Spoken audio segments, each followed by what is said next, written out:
end of the 1970s, most people have been convinced that stopping climate change was something everyone was responsible for. Not the corporations or a select few, but everybody.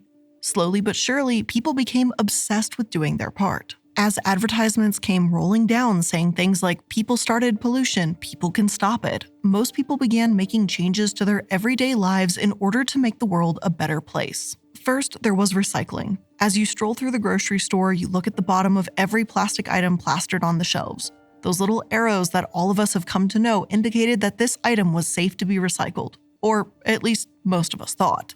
But that's great. All of a sudden, you feel like you're doing your part. You drink your milk and soda, eat your candy out of a little plastic container, and feel vindicated knowing that as long as you put it back in your little green bin, you're doing what's necessary to slow climate change. But what if I told you most of that was a lie? Sure, some things are recyclable, but not nearly as much as you would think.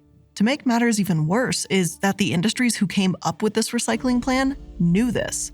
In fact, recycling was all one big advertisement campaign promoted primarily by the plastic industry for one reason and one reason alone: to sell more plastic.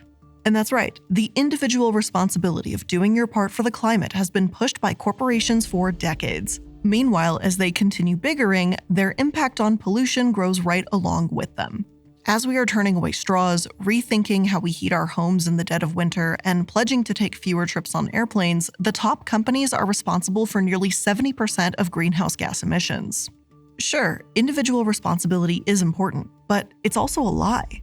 Even if every individual did exactly the right thing to fight the growing climate crisis, it couldn't make up for the damage caused by the corporations. But with careful messaging, fancy little ad campaigns, and deliberate disinformation spread to the masses, even the best of us have been fooled into thinking of pollution through an individualized lens. So, how exactly did they do it? How did companies fool the world and change the narrative on the climate crisis? What is the real story of pollution?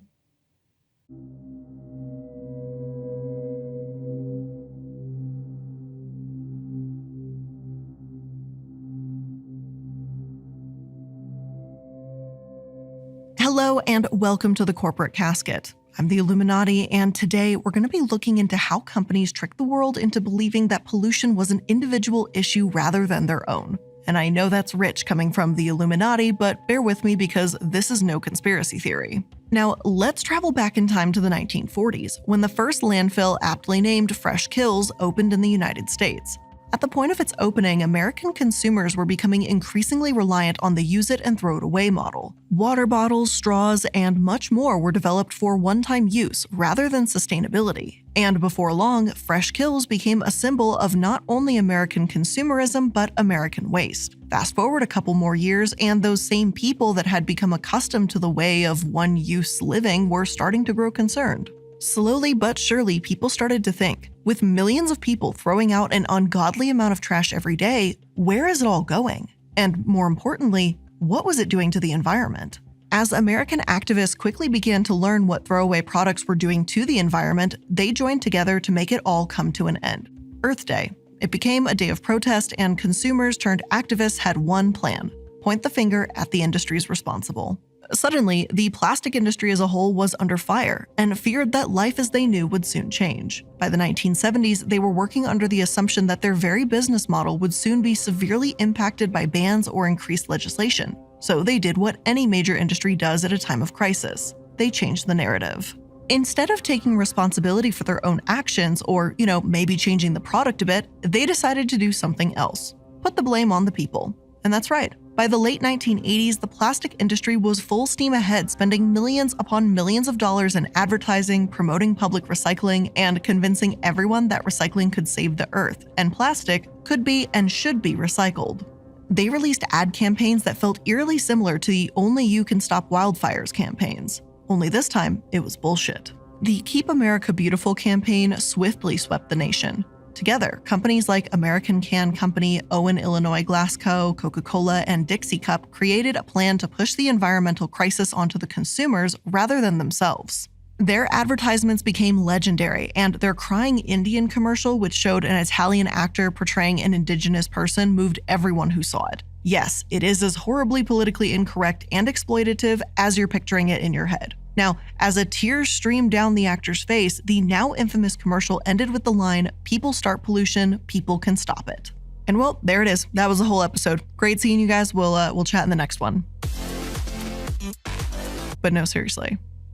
Truthfully, it was not the company's problem, the ones, developing the products that were causing these issues. It was the consumers. All of the blame had been shifted with just some careful PR work.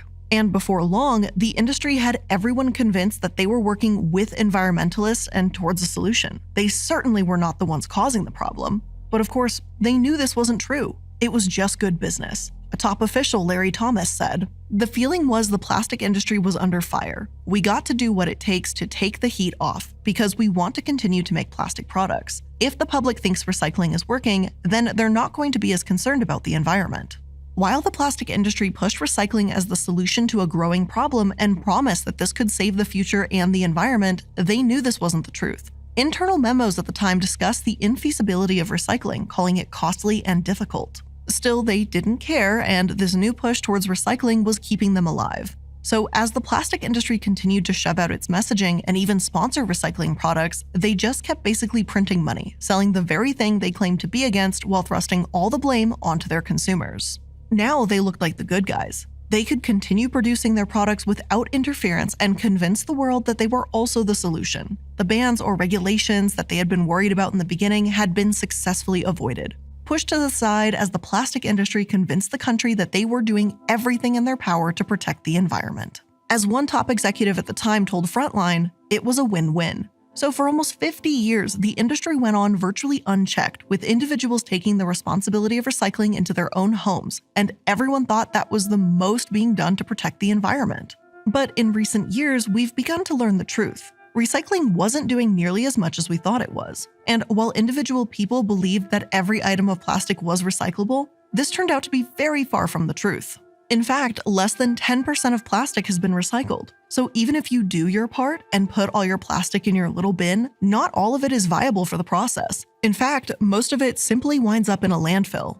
So we're back to square one, and the plastic industry just keeps on pushing. To this day, they push more and more advertising on trying to convince the public that everything will be okay if they just do their part. Meanwhile, the use of plastic continues to grow, and rather than decrease, it's expected to triple by 2050. Sadly, this is just one aspect of how pollution was pushed onto individuals. While the plastic industry worked to rebrand pollution and continue selling its products, the oil industry also followed suit, lobbying the government, promoting advertisements, and creating massive PR strategies that made it seem like they were on the same team as environmentalists.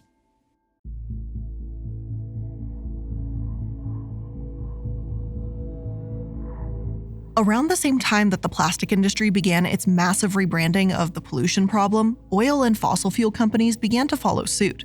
After all, they are pretty much two sides of the same coin, two industries that depend on each other. So it was a mutually beneficial relationship for the industries to work together on the cause of blaming pollution on the individual consumer rather than themselves. While plastic companies went on their way running the Keep America Beautiful campaign, oil companies began working on a massive disinformation campaign that sought to instill distrust of climate scientists in the minds of the American public. In truth, fossil fuel companies have been fully aware of the harm that they've been doing to the environment for quite some time, and like the plastic industry, they've done their best to try and steer the public in the opposite direction. In a report released by scientists from the likes of Harvard, George Mason University, and the University of Bristol entitled, "America Misled: How the Fossil Fuel Industry Deliberately Misled Americans About Climate Change," researchers bring to light the lengths the industry has gone to misinform the public. As scientific consensus emerged that humans were undoubtedly responsible for causing climate change in the 1980s, the fossil fuel industry leaped into action. In fact, their scientists had been warning of the dangers of their CO2 emissions since the early 1950s. But rather than warning the public or attempting to find a solution, they enacted a multi-pronged approach to shifting the blame, hiring fake experts, demanding impossible scientific standards of those collecting the data, selectively choosing results, and spreading conspiracy theories. Even after over 90% of scientists confirmed that climate change was undoubtedly caused by humans, ExxonMobil released ads in the New York Times and other publications claiming that there were fundamental gaps in the science. Meanwhile, they pledged that they would take steps to lower emission technologies while doing no such thing. Instead, they used their heads up on the climate crisis to make even more money after they discovered that global warming could give them a couple more months that they could drill every single year. So they just caused more pollution after they learned what was going on and dedicated millions of dollars to misinform the public. Now, BP had a different strategy. Much like the plastic industry, they decided to change the narrative and mislead the public and place the blame on individuals. Have you ever heard of the term carbon footprint? You know, the measurement of how individuals contribute to global warming through simple activities like eating, driving, and heating their homes? Well, that was actually created by BP in the early 2000s. They came up with a handy little tool and a splashy ad campaign that allowed individuals to track their daily activities and their impact on climate change. And just like the plastic industry Keep America Beautiful campaign, Only You Can Save the Planet was once again on full display. Not shockingly, their plan worked. And instead of people looking at the fossil fuel companies to rectify their own mistakes, individuals were relying on themselves to be the change. As Mike Tidwell, who was the executive director of Chesapeake Climate Action Network, wrote in 2007, every time an activist or politician hectors the public to voluntarily reach for a new bulb or spend extra money on a Prius, ExxonMobil heaves a big sigh of relief. Yes, the carbon footprint is a metric tool used to measure climate impact, but how often do you hear it being applied to massive companies rather than individual impact? Well, that was by design. As scientists were developing multiple ways to measure pollution, corporations were pushing just one measure out to the public, changing the way people thought, and acted in regard to environmental friendliness. As time went on, oil companies continued to dump money into lobbying against any meaningful climate policy while simultaneously pumping out publicity campaigns claiming that they were doing whatever they could to stop the climate emergency. The American Petroleum Institute has been at the forefront of the action, lobbying or bribing Congress for decades to keep the fossil fuel industry out of trouble and actively trying to convince the public that any type of climate-based initiatives, like support for electric vehicles, for example, wasn't in their best interest. Mike Sommers, the chief executive, has claimed that a rushed transition to electric vehicles was mere government action to limit Americans' transportation choice. Basically, any solution proposed has been given a reason for why it won't or shouldn't work by the API, and some people are beginning to take notice. And one of the ways they're beginning to take notice, might I add, is that one of the most powerful trade organizations is facing a growing amount of lawsuits for their constant disinformation. I wonder if the two are related. So, if recycling isn't doing what we believe, the carbon footprint is made up by an oil company, and individual changes aren't doing what we think they are, what's really going on here? Who's actually to blame? Well, you probably already guessed it. The very people who are trying to turn it into an individual problem. Corporations.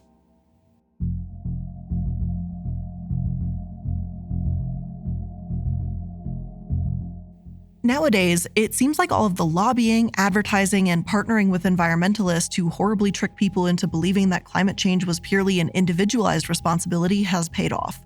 Just to be clear, yes, everyone should take responsibility in trying to combat the growing climate crisis that we all now find ourselves in. But the responsibility is purely pushed onto the consumer rather than the companies behind it. And that seems like a bit of a scam, and as we know now, it kind of is. It seems at times that individual efforts are fruitless. Let's take energy, for example. In a study done by the University of Michigan, they found that even when households consume less energy, the climate benefit is almost completely erased by the grids in their respective states' method of producing electricity in the first place. And of course, we know about recycling. That's not at all doing what we would hope. Then there's just the astronomical impact on the environment by massive companies, something that's been denied and advertised into oblivion for decades. Luckily, though, we're starting to take notice. While people push for reusable straws or less water consumption, companies are making no such changes. Instead, they keep pushing and are responsible for more pollution than millions on millions of people combined. In fact, it's likely much worse than you think. In a report released in 2017, it was announced that 100 active fossil fuel producers, including ExxonMobil, Shell, BHP Billiton, and Gazprom, are linked to 71% of industrial greenhouse gas emissions since 1988. In 1988, that's an interesting date. Doesn't that time sound familiar? Oh, yeah, that's around the same time that the fossil fuel industry began pushing disinformation aggressively to the public, and it's also the same time that human-induced climate change was recognized through the Intergovernmental Panel on Climate Change. And really quick, just Humor me for a moment. Just think about that. 71%. Meanwhile, only about 20% of greenhouse gas emissions come from homes, according to a 2020 study from the University of Michigan. So the reality here is that even if every single individual did what they needed to do to get their greenhouse gas emissions down, that still leaves a staggering 71% coming from corporations, and truthfully, 20% change is something, but it's not nearly what it could be if, we could get that 71% on board. But when you listen to the messaging around saving the environment and save the earth and greenhouse gases and blah, blah, blah, blah, blah, that's not what it would have you believe. It would have you believe that it's your fault as an individual, all of us as individuals, not the fact that we're literally 20% or 1/5 of the problem while corporations are nearly 4/5 of the problem. You see, it's not just the advertising or the lobbying that spreads this messaging. It's the fact that fossil fuel companies have instilled delegates into the very organizations that discuss climate change internationally, like the United Nations Climate Change Group, for example.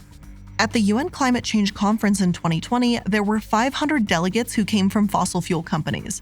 The same people who are responsible for about 71% of greenhouse gas emissions. According to Yes Magazine, that's about 24 more than the largest country delegation. Now, technically speaking, fossil fuel companies are not allowed to participate directly, but they sure as hell can send people who are on their side. So as the conference takes place, the conversation shifts primarily from anything having to do with corporate responsibility and more to individual consumption patterns. Go figure. Nothing about that seems corrupt at all. Meanwhile, companies are going to just continue to make promises for the future, while nothing gets done for now. And at that same conference, by the way, they convinced the committee to phase out coal rather than ban it altogether. Companies like Shell promise the world that they will reach zero emissions by 2050, but nothing in their internal records makes it seem like that's even true, being worked on, or possible. Analysis from lawyers with Climate Earth found that Shell has no intention of reducing its production by 2030 and is still committed to exploring new oil and gas sources. In fact, they're actually planning to grow in the fossil fuel gas business by 20%. So much for that apparent commitment, right? But it's not just fossils or plastics causing such a massive problem when it comes to pollution. It's industries you'd also never think of, like the tissue industry, for example. In a report done by NRDC and Stand.Earth, they discovered that the company Procter & Gamble generated roughly 17.8 million metric tons of greenhouse gas emissions every year. And in case you're curious, that's about the same as 3.8 million passenger vehicles. As each company swears to do better, their internal documents often claim that they're doing the opposite, pumping out more greenhouse gases and looking for the easiest way to make money, not the best way to save the planet that we're living on. As we now know, the easiest way to make money seems to be just pushing the problem back onto individual consumers, which is basically scammy behavior 101. But not necessarily for all people. There are some individuals who should be distinctly worried about their impact on the environment, but it's a very select few. Does anyone want to take a guess who I'm talking about here? That's right, it's the billionaires.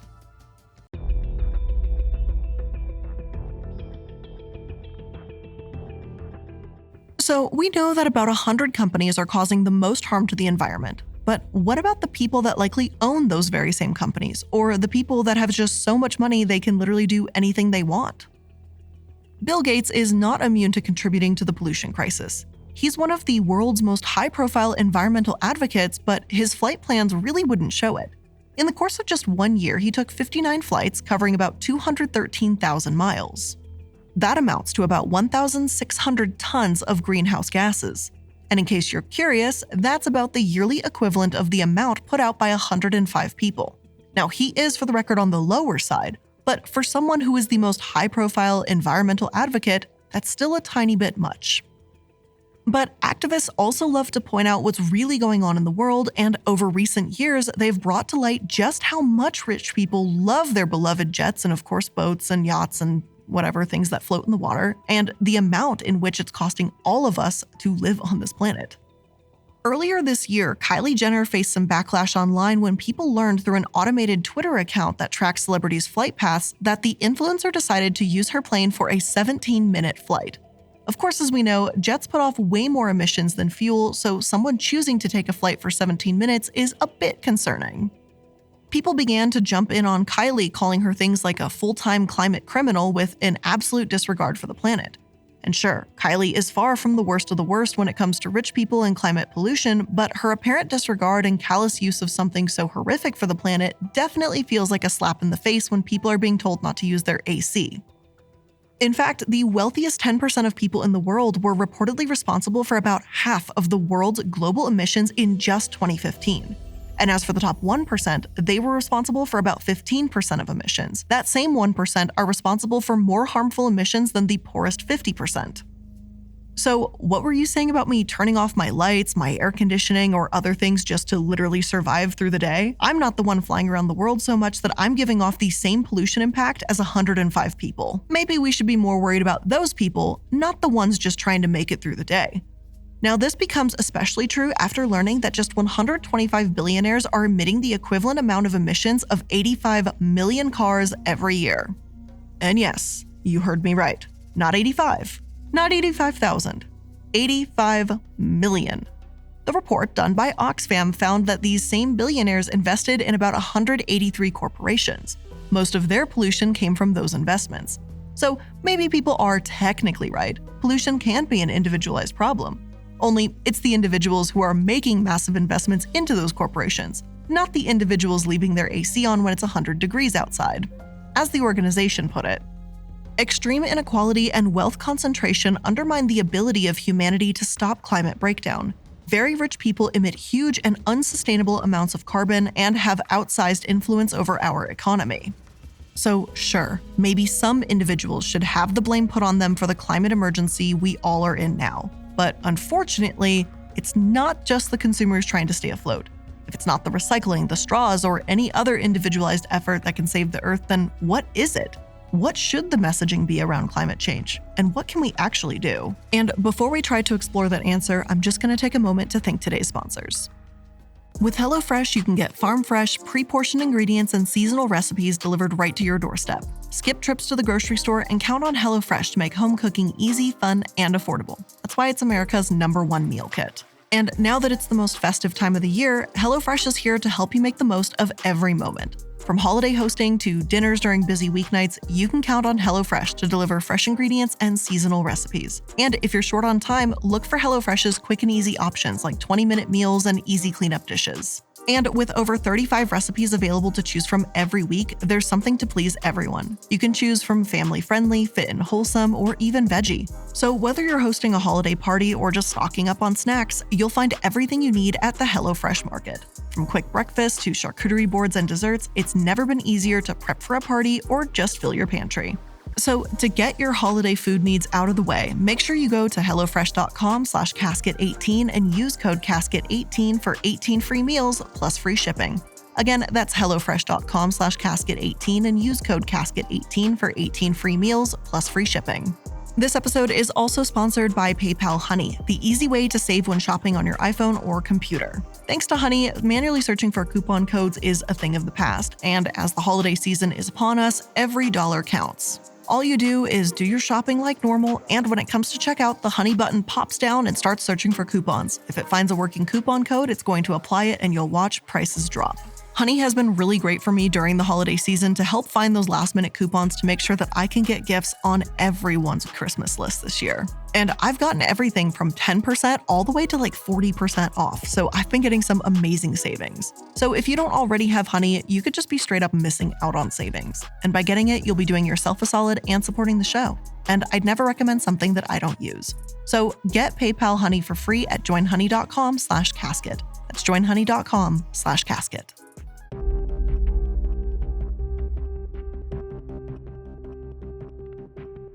The bleak future that we are creating for our Earth has certainly been no secret. But getting people to listen, especially corporations or government officials, has proven to be a near impossible endeavor. Just earlier this year, prominent climate activist Win Bruce even set himself on fire in front of the Supreme Court to try and bring attention to the horrific future we're all facing. Even after he died from his injuries from what his colleague called a deeply fearless act of compassion to bring attention to the climate crisis, his heroic act barely lasted a single news cycle. I can't stress enough how a scientist who self-immolated for activism of a grim future could barely even hold a news cycle. People have been trying to shift the narrative of pollution from individuals to industries and corporations, but unfortunately, none of it seems to stick. Instead, we're left with a bunch of companies greenwashing the narrative, claiming that they'll do something about their contribution to pollution but never actually taking any meaningful steps. A staggering 92% of S&P 100 companies have made some sort of commitment to reducing their emissions. Meanwhile, only 4 in 10 have actually worked with politicians or lawmakers to enact any type of new policies. Oh, and of course there's the 21% of companies that have actively lobbied against any type of climate change policy while simultaneously telling the public that they're doing their best to cut down on their own emissions. Yeah, that sounds super believable. The managing director of the Ceres Accelerator for Sustainable Capital Markets at Ceres, which is an insane job title. Can we get an acronym, please? He says, those companies that are not actively lobbying for science-based climate policies are effectively working against themselves, making it extremely challenging for them to achieve the bold targets they have set up to clean up their own business operations, risking both their reputations and their financial performance. That's the messaging that really needs to be sent. Working against climate change is working against their financial performance. That seems to be all they understand, money, so let's use it. Rather, policies could be enacted that work toward the future, like, for example, holding corporations responsible for their inability to meet their emission reduction goals, or for the long-standing disinformation campaigns they have hurled at consumers for literally decades. Like, maybe there should be some repercussions there. But how can we do this? Well, Robert Bruhl, who is a visiting professor of environment and society at Brown University, he's got a few suggestions. Congressional representatives should definitely be taking a deeper look into greenwashing. And that's actually already happening within the House Action Committee. Just last year, the committee held hearings with big oil companies about their multiple disinformation campaigns and contribution to pollution. Rashida Tlaib told the CEO of Chevron, Michael Wirth, "I need Chevron to cut the check. You owe $50 billion to indigenous communities and people that you harmed for profit." Another representative, Ayanna Pressley, asked if the ExxonMobil CEO would stop funding groups that continuously reject climate change as scientific support. He said, "They do not ask people to lobby anything different than our publicly expressed position," which, if their public position was to be aptly against any climate policies would be true, then that's one thing, but it's not. They're one of the companies that adamantly claim that they're doing everything in their power to work with climate scientists. Meanwhile, a lobbyist of theirs was caught red-handed discussing their work to weaken climate infrastructure plans. So don't you just love when people get caught in a lie? Still, as badass and awesome as it is to hear lawmakers scold the biggest polluters, it's not doing much to change the current situation, especially if it only seems to happen every once in a while. While it's a great first step, what else can we actually do? Well, we could put an insurmountable amount of pressure on the government to place legal pressure on those companies. While they aren't going to change because they were scolded publicly, they might if their business is threatened. And this isn't just an activist on consumers either, it comes down to private investors too. Instead of investing in fossil fuels, private equity investors should actually put their money where their mouths are and give some cash over to green assets rather than fossil fuel companies. One of the biggest changes that need to be made is the narrative as a whole. The climate crisis is undoubtedly not the individual crisis that companies have made it seem to be for decades. This narrative has become what a columnist from The Guardian calls one of the most significant lies ever told by the fossil fuel industry. It has led to a near impossible situation, but dispelling this narrative lie is one of the keys to solving the crisis. As companies continue to divert resources from implementing solutions to distracting people from the larger issue at hand, people must remain vigilant in placing the blame where it should rightfully lie: the industries. The individual effort is commendable and necessary, but it's physically impossible for it to be the end of all the pollution issues. Companies can no longer be allowed to push that narrative. We've seen where it's gotten us after multiple decades, and it's nowhere good. It's time for them to be the change that they're pretending to be. Spend some money on actual solutions, not on advertisements skirting accountability. But with all of that being said, that's where I'm going to end today's episode of The Corporate Casket. So I hope you learned something new today, and if you did, make sure that you're liking, following, and subscribing to stay up to date on all the latest episodes. Thank you so much for joining me here today. I really do appreciate it, and I'll see you in the next one. Bye!